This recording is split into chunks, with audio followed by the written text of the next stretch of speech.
Kenapa succession planning itu sangat penting ya bagi keluarga ya?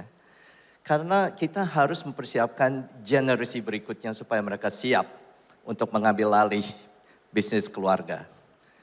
Dan juga succession planning itu sangat penting untuk mencegah konflik ya antara anggota keluarga.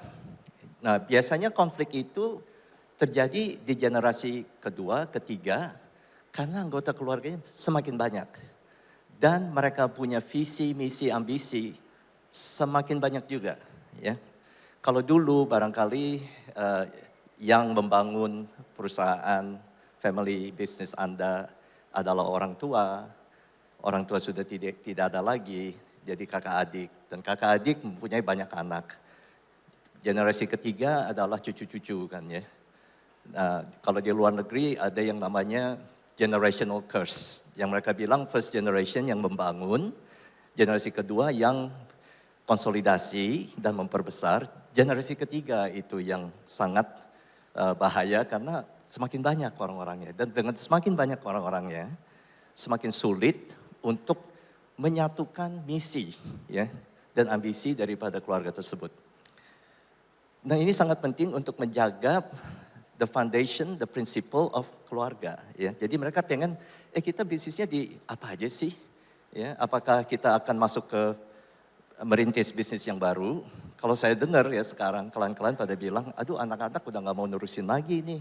Karena menurut mereka pabrik nggak seksi, udah nggak zaman. Mereka pengennya masuk ke teknologi, IT sektor. Ya. Cuma saya bilangin juga IT sektor itu valuasinya sekarang kita juga sulit. Karena sekarang valuasinya berdasarkan total addressable market. Nah kalau marketnya hilang seperti waktu pandemi ya, you di restoran bisnis, you pasti tahu lah total marketnya akan tutup gitu. Cuma semuanya pada pindah ke teknologi ya, karena kita harus kerja dari rumah. Nah salah satu hal juga yang kita harus perhatikan, kalau aset-aset tersebut ya, itu dimiliki oleh entitas atau pihak yang salah, untuk memindahkan aset tersebut ke entitas atau pihak yang seharusnya, akan ada yang kita katakan transfer tax atau ongkos pajak. Jadi isunya itu adalah semakin besar anggota keluarga, semakin rumit bisnisnya, harus ada seperti family charter ya atau family governance. Di mana itu sudah dipertegaskan, bisnis apa aja yang keluarga bisa melakukan, dan di luar itu, kalau memang itu memakai dana dari bisnis keluarga, harus ada aturan lainnya juga. Kalau tidak, ntar akan menimbulkan perselisihan antara anggota keluarga. Jadi intinya adalah, the patriarch harus memutuskan ya, the guiding principle, supaya bisnis keluarga tersebut bisa terus-menerus untuk generasi berikutnya. Jadi Anda barangkali pernah mendengar tentang Patek Philippe, itu ya marketing ya, mereka bilang, you never own a Patek Philippe, you just entrusted for the next generation. Ya, itu sangat penting sebenarnya. Nah, waktu COVID, ini wake up call untuk kita semua. Ya, karena sebelum COVID, saya sendiri termasuk, ya hidup santai aja, masih panjang. Tahu COVID, saya salah satu orang yang pertama kena juga terjangkit. Waktu itu tidak ada tes, mau tes juga nggak bisa. Jadi cemas, waktu di rumah sakit saya pikir, waduh saya belum siap nih. Ya belum siap untuk lewat ya, karena masih banyak utang, terus mikir-mikir, waduh ntar keluarga gimana ya, password aja untuk banking password saya, bini belum tahu gitu, atau dikasih tahu dia lupa pasti. Jadi banyak hal-hal yang benar-benar wake up call untuk semua ya. Dan dengan demikian, COVID ini juga salah satu kans untuk pivot ya antara kita ya. Jadi membuka peluang baru ya. Dan itu akan sangat penting ya kalau kita sekarang lebih memperhatikan bagaimana nanti family business itu bisa diteruskan dengan generasi berikutnya. Dan bagaimana kita beradaptasi untuk new normal post-COVID. Nah, perencanaan suksesi di Indonesia, Anda barangkali sudah familiar dengan konsep trust. Di Indonesia konsep trust itu sebenarnya secara umum tidak ada. Karena kita menganut hukum perdata yang kita inherit dari Belanda ya. Kalau di luar negeri, common law konsep di negara-negara Inggris, konsep trust itu ada. Apa itu artinya konsep trust? Konsep trust itu hanya pemisahan hak. Hak beneficiary ya dan hak legal kepemilikan. Jadi hak kepemilikan itu divest ke trustee, beneficiary-nya adalah hak untuk mendapatkan distribution atau kekayaan dari trust tersebut. Nah, trust konsep itu macam-macam, cuma yang kebanyakan dipakai untuk family office atau family business adalah discretionary trust. Namanya discretionary artinya trustee-nya memiliki full discretion. Jadi itu sesuai trustee-nya mau distribute ke beneficiary A, B, C atau ke A aja. Dan biasanya di discretionary trust deed itu ada yang namanya default beneficiary. Dan biasanya default beneficiary itu adalah untuk charity. Ya, Palang Merah misalnya. Nah, untuk trust konsep ini ya salah satu challenge, Anda harus mencari dan mendapatkan trustee yang bisa dipercaya. Karena aset Anda itu dikelola oleh trustee tersebut. Ya. Dan juga ada perhatian khusus untuk sektor-sektor tertentu yang di Indonesia yang tertutup untuk asing. Ya. Dan cuma satu hal ya, trust konsep itu di Indonesia masih belum umum. Yang kita barangkali Anda mengenal adalah konsep mutual fund ya, reksadana ya. Selain itu di reksadana Anda mengetahui ada custodian bank, BCA misalnya, dan ada investasi manager ya, investment managernya, misalnya Schroders. Nah, tadi saya sudah jabarkan kalau aset-aset tersebut itu dimiliki oleh entitas atau pihak yang salah dan Anda harus memindahkannya ke pihak yang benar. Nah, ada dua cara kan ya, seperti Anda mengetahui ya. Satu cara adalah Anda bisa transfer aset tersebut waktu Anda masih hidup, atau bisa diwariskan. Atau, nah konsep trust ini masuk, atau dimasukin ke dalam trust. Karena trust itu dipakai untuk substitute atau menggantikan konsep surat wasiat atau will.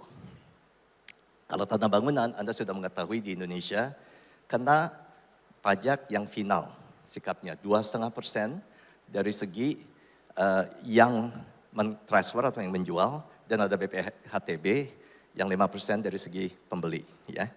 Saham pribadi dalam dan luar negeri itu dikenakannya dengan normal capital gain. Ya. Ini asumsinya Anda adalah wajib pajak dalam negeri di Indonesia. Nah, produk asuransi dulu sangat-sangat populer. Karena sebelum Omnibus, produk asuransi itu asumsinya adalah semua pembayaran dari produk asuransi bebas pajak. Dengan Omnibus itu semua tahu-tahu digeser, ada pergeseran. Jadi produk asuransi yang bebas pajak hanya kalau kejadian yang Anda asuransikan terjadi. Misalnya kecelakaan atau meninggal dunia, atau untuk beasiswa. Nah, salah satu aset yang sangat-sangat sulit, karena sangat sulit ditentukan harganya. Itu karya seni dan barang-barang antik. Ya. Jadi Anda barangkali pernah baca salah satu painting yang sangat terkenal, Salvatore Mondis, itu akhirnya dibeli oleh kerajaan Arab. Sebelumnya hanya dijual belikan 100 juta atau harganya loncat ke 500 juta US dollar. Nah, dari segi ini karya seni dan barang antik itu memang yang sangat sulit untuk ditentukan harganya. Suksesi itu seperti tadi saya sudah jabarkan, Anda bisa memproteksi dengan surat wasiat atau juga dengan family holding company atau family office lah istilahnya ya. Atau dengan memakai trust yang di luar negeri. Karena trust konsep di Indonesia belum jalan. Oke, ini salah satu skematik ya. Jadi kita lihat, kalau di Indonesia ya, kebanyakan juga itu dari segi succession planning. Kalau tidak ada anggota keluarga yang ingin meneruskan, Anda terpaksa panggil profesional. Dan banyak juga yang akhirnya terpaksa untuk IPO. Ya. Cuma untuk IPO tidak gampang. Karena kebanyakan aset-aset berceceran. Kalau tanah bangunan atas nama pribadi. Karena Anda tidak ingin mengganti SHM-nya atau surat hak milik jadi HGB. Ya berita, sayang dong kalau hak milik kan forever. But nobody live forever. Ya. Jadi konsep forever itu sebenarnya tidak ada. Ya. Nah, dengan trust konsep juga itu konsep forever tidak ada. Kalau perusahaan tidak ada batas waktunya. Kalau trust biasanya itu di-regulated ya, atau ditentukan dengan statute of frauds namanya di luar negeri. Jadi jangka waktunya 99 tahun. Kalau Anda barangkali ada trust deed, tolong dibaca deh, pasti ada jangka waktunya. Ya. Nah, dari segi ini, kita biasanya sudah memisah apa yang dalam negeri, apa yang di luar negeri. Ya. Yang di dalam negeri, jangan terus ownership-nya harus ke luar negeri, terus balik lagi ke tanah air. Itu pusing tuh, kayak bumerang ya. Ya, jadi apa yang dalam negeri, stay dalam negeri, keep it dalam negeri.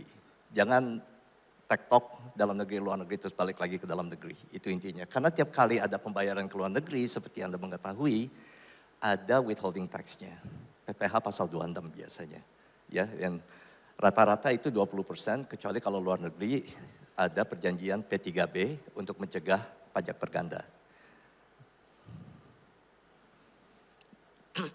Nah, kalau kita lihat trust konsep ini, sekarang ada beberapa hal yang patut diperhatikan. Indonesia menganut sistem perpajakan global seperti Anda mengetahui. Ya. Kalau Anda residen di Indonesia sebagai wajib pajak dalam negeri, Anda terkena pajak atas seluruh penghasilan dari seluruh dunia.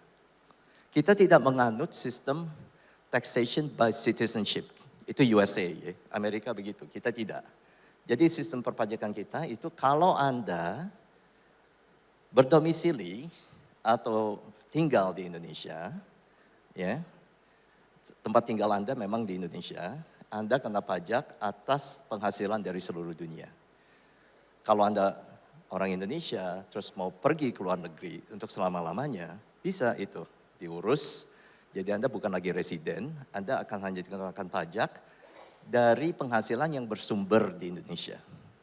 Nah, kalau kita lihat dari segi ini, trust konsep ini ya, biasanya seperti Anda mengetahui ada trustee. Dan ada settlor, yang konsep namanya settlor itu. Settlor itu yang tadinya inject atau mendanai pembentukan trust tersebut. Kalau di Australia, settlor itu biasanya lawyer atau professional. Cuma kalau di negara-negara lain, settlor itu the patriarch atau matriarch yang membentuk trust tersebut. Nah, namanya langsung masuk dalam CRS. Udah ketahuan siapa mereka. Dan terus ada automatic exchange of information dengan otoritas pajak di sini. Barangkali Bapak-bapak, Ibu-ibu pernah mendapatkan surat SP2DK dari kantor pajak. Yuk ada bunga atau ada rekening di luar negeri, kok nggak masuk di SPT ya. Nah biasanya itu sangat-sangat sering karena Anda barangkali pernah sekolah kuliah di luar negeri, buka rekening untuk uang saku, balik ke tanah air cuma lupa, ya wajar kan? Karena jumlahnya lagi itu, ya udahlah jumlah minimum supaya nggak dikenakan biaya bank. Ya itu sering terjadi ya. Nah, Anda barangkali surprise, kenapa kita mendadak mendapat surat cinta ini? Karena sistem CRS, Automatic Exchange of Information. Jadi sekarang dengan keterbukaan informasi, dengan Internet of Things, ya, Anda harus siap. Siap dengan kata Anda harus mendaftarkan semua aset Anda dengan benar, ya, supaya jika ntar diperiksa pajak, Anda bisa mempertanggungjawabkannya. Satu hal yang perlu diperhatikan, kita ada konsep CFC. CFC itu kalau Anda setua saya pasti ingat, pernah ada restoran outlet namanya California Fried Chicken. Itu bukan California Fried Chicken ya. CFC itu Controlled Foreign Corporation. Apa artinya? Artinya sangat gampang. Jika Anda adalah orang wajib pajak dalam negeri di Indonesia, Anda investasi ke perusahaan di luar negeri, ya. Misalnya Anda ada orang datang, kita lagi, ayo rame-rame yuk ikut ya, kita mau investasi di luar negeri, ada startup misalnya di Singapura. You mau ikut nggak? Oke, saya ikut gitu, you setor 10%. Nah, tesnya itu 50% atau lebih, perusahaan Singapura itu dimiliki oleh wajib pajak dalam negeri Indonesia, itu dianggap CFC. Wajib pajak Indonesia itu tidak harus mengetahui satu sama lain, jadi bisa orang yang sama sekali nggak dikenal, bukan keluarga, bukan teman, dan mereka juga saling tidak tahu menahu ya. Jadi mereka pikir, mereka ke accountant-nya bilang, saya udah investasi nih di luar negeri. Berapa Pak? Cuma 10%, aman. Mereka lupa ya, promotornya jualan juga nih ke orang Indonesia lainnya. Karena investasi total orang Indonesia itu 50% atau ke atas jadi kena CFC. Apa artinya? Kalau ada keuntungan dari CFC tersebut, Anda harus mendaftarkannya, melaporkannya di SPT Anda. Ya, ada batas-batas waktunya, nanti saya jawab. Nah, sekarang dengan Omnibus, pemerintah membuat Indonesia jadi menarik. Sebelumnya Indonesia untuk holding company jurisdiction atau tempat negara di mana perusahaan induk bisa dibentuk, tidak menarik. Ya, karena double taxation. Ya, di luar negeri udah kena pajak. Pas di dividen ke tanah air kena pajak lagi. Dengan Omnibus ini, pemerintah membuat itu level playing field.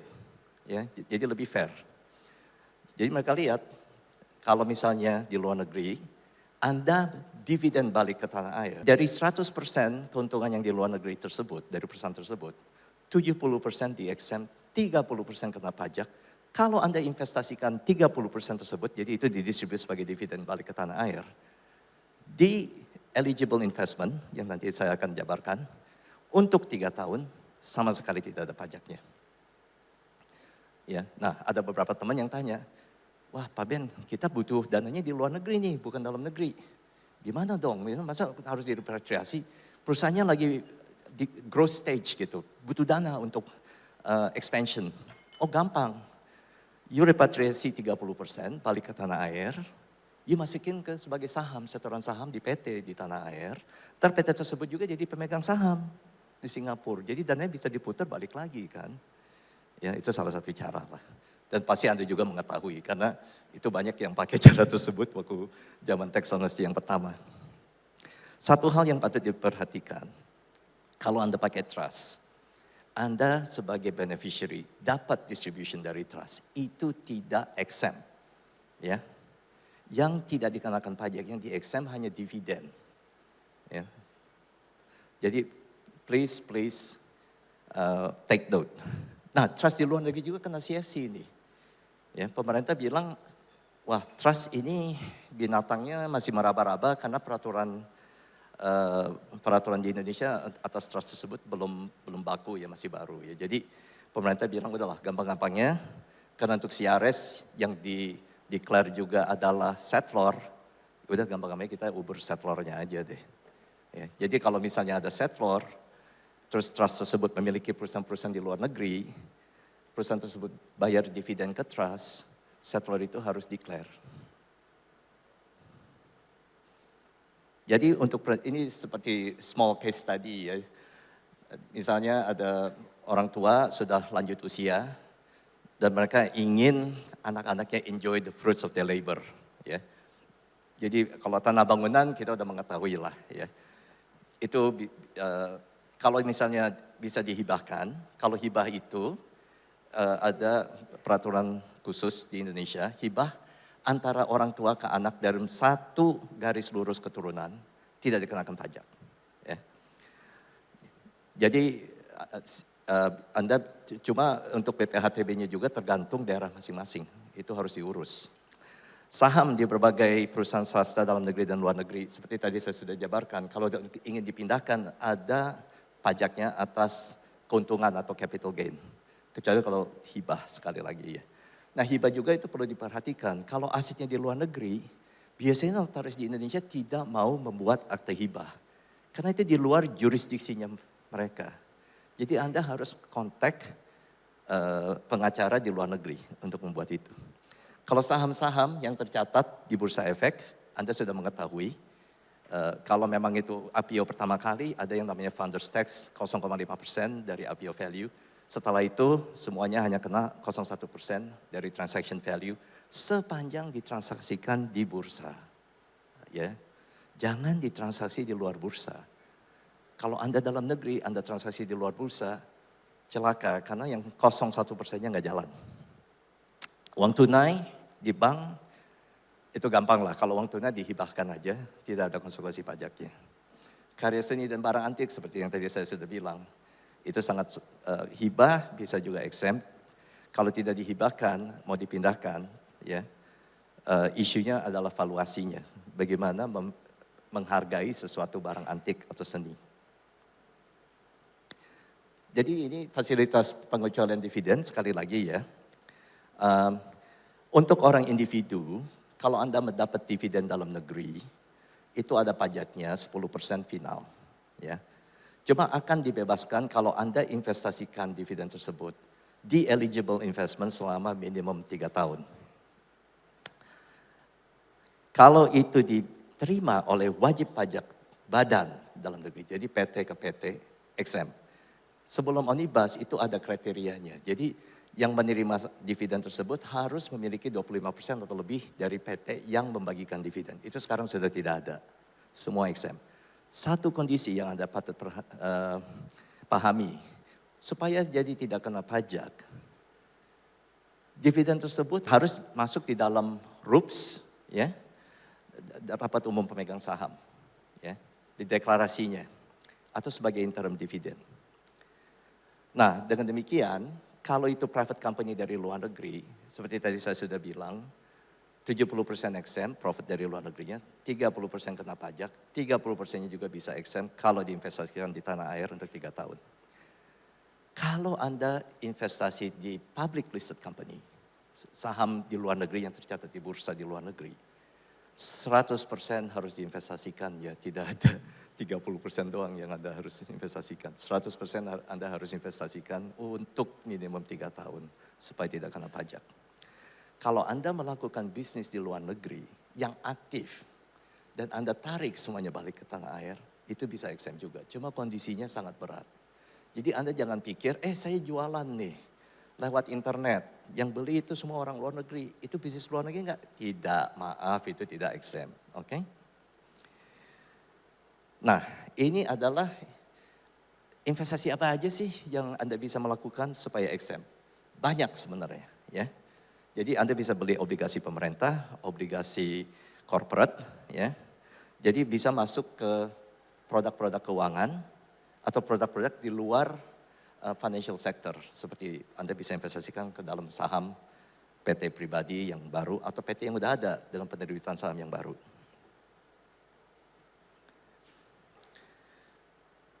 Untuk pengecualian dividen ini, investasi itu harus dilaksanakan akhir bulan ketiga untuk individu, karena batas waktu untuk penyampaian SPT untuk individu itu kan Maret ya, jadi bulan ketiga. Jadi sama dengan batas penyampaian SPT individu. Untuk perusahaan itu untuk bulan keempat. Ya. Dan seperti saya sudah jabarkan, paling minimum harus 3 tahun. Nah, sekarang mari kita simak lagi, balik lagi ya tentang CFC dan dividen ini. Kalau dulu saya sudah jelaskan konsep CFC itu. Jadi kalau Anda mau berbisnis ke luar negeri, bisnisnya masih dalam incubation stage, baru siap untuk terbang, belum profitable, belum break even, ya. Cuma kalau misalnya terus ada keuntungan sedikit, terus Anda harus balikin ke tanah air kalau nggak Anda kena pajak, sangat sulit kan. Dan problemnya juga dengan CFC regime tersebut, kalau Anda tidak balikin ke tanah air, Anda kena pajak, Anda tidak ada uangnya untuk bayar pajak karena uangnya stuck di luar negeri kan. Nah setelah itu pemerintah dengan kebijakannya mengganti peraturan ini, yang tadinya semua income di luar negeri itu kena CFC, dengan pergantian peraturan yang kena hanya passive income. Kalau itu dari aktif bisnis tidak kena CFC income. Dan dengan omnibus, yang Anda harus memastikan Anda harus bagi dividen dari luar negeri supaya tidak terkena CFC peraturan ini. Ya. Nah ini salah satu skematiknya. Jadi misalnya perusahaan X itu di luar negeri. Ya. Bapak A itu pemegang sahamnya di dalam negeri. Memiliki 100% dari perusahaan X. Kalau di luar negeri itu beda dengan Indonesia ya. Kalau di Indonesia kalau Anda memiliki PT harus ada 2 pemegang saham. Karena itu peraturan di Undang-Undang Perseroan Terbatas kita ya. Kalau di luar negeri nggak ada itu batas. Jadi 1 pemegang saham aja bisa. Ya. Jadi Mr. A memiliki 100%. Exco di luar negeri itu memiliki profit after tax $100. NCIIT itu yang namanya yang kita bilang passive income yang kena CFC, ya itu $90. Dan dibagikan dividen $30. Kalau Mr. Ed langsung menginvestasikan dividen $20 itu di eligible investment di Indonesia untuk 3 tahun, tidak kena pajak. Yang tidak diinvestasikan yang $10 saja yang kena pajak. Nah, mari kita simak satu instrumen yang sangat-sangat menarik. Kita masukin ke sini karena ini sangat menarik dari segi sekarang ada pergantian besar. Dari segi kalau dulu kan Anda mendapatkan benefit in kind atau secara natura ya, kenikmatan atau fasilitas secara natura. Apakah itu mobil, rumah dinas, dan lain-lainnya. Sekarang peraturannya ganti, kalau dulu benefit in kind itu tidak dikenakan pajak ke penerima dan tidak bisa dibebanin ke employer ya, yang pemberi kerja. Kecuali beberapa hal lah ya, secara garis besar. Sekarang ganti. Benefit in kind kecuali yang ditentukan secara khusus, itu objek pajak untuk yang menerima dan bisa dibebani untuk yang memberi. Ya. Dan demikian banyak startup company yang memakai benefit in kind. Karena semua cash yang mereka sudah galang ya dari fundraising dari investor itu dipakai untuk beli market share kan, burn the market segala untuk membeli market share. Jadi untuk bayar pajak, dan mereka juga bilang, wah ini sangat gak adil dong, kita masih rugi gitu. Tahu-tahu cost, jadi dengan pergeseran ini, your employment cost akan naik otomatis. Ya. Nah pemerintah sudah memberikan juga sesuatu aturan untuk benefit in kind. Ada beberapa yang masih dibebaskan, tidak dikenakan pajak. Cuma batas-batasnya dan limit-limitnya menurut kami terlalu kecil. Nah gimana kalau kita pakai dana pensiun? Dana pensiun peraturannya sangat unik. Ya. Jadi kalau Anda, ke perusahaan Anda bilang, bos jangan bayar saya gaji lagi deh, 90% masukin aja ke dana pensiun, 10% aja. Nah Anda akan dipajakin atas 10% aja. Yang 90%-nya Anda tidak dipajakin karena itu masuk ke dana pensiun yang disahkan oleh Menteri Keuangan. Harus dana pensiun yang disahkan dengan pemerintah. Dengan demikian, perusahaan tetap bisa membebani 100% dari kompensasi Anda. Biarpun itu 90% sudah masuk ke dana pensiun. Anda tidak kena pajak. Sampai itu sudah cair dari dana pensiun waktu Anda pensiun. Dan di Indonesia itu ada early retirement ya kalau nggak salah umur 45, usual retirement itu umur 55. Jadi ini sangat menarik karena perpajakan di dalam dana pensiun tersebut, semua produk-produk obligasi tidak kena pajak. Kalau produk-produk saham ya jelas kena pajak seperti kalau Anda investasi di saham jual beli di Bursa Efek 0,1% final tax. Dan waktu itu dicairkan, maksimum pajaknya cuma 5%. Jadi sangat menarik. Asuransi polis ya, seperti tadi saya sudah jabarkan. Asumsi bahwa semua distribution dari polis asuransi itu tidak kena pajak. Sekarang dengan omnibus itu, kalau itu investment return dari polis tersebut itu akan kena pajak. Yang tidak kena hanyalah pembayaran karena peristiwa yang Anda asuransikan itu terjadi. Misalnya kesehatan, kecelakaan, atau meninggal dunia, atau beasiswa. Nah yang asuransi produk ini sebenarnya sangat menarik Pak, Bapak-bapak dan Ibu-ibu. Semua bisa Anda asuransikan, termasuk pembayaran pajak. Tiap kali kita melakukan due diligence ya, untuk klien-klien. Terus kita bilang, wah ini ada risiko pajak besar. Ya udah kita asuransikan aja. Dan ada beberapa perusahaan asuransi yang khusus, mereka bisa tuh asuransikan peristiwa perpajakan tersebut.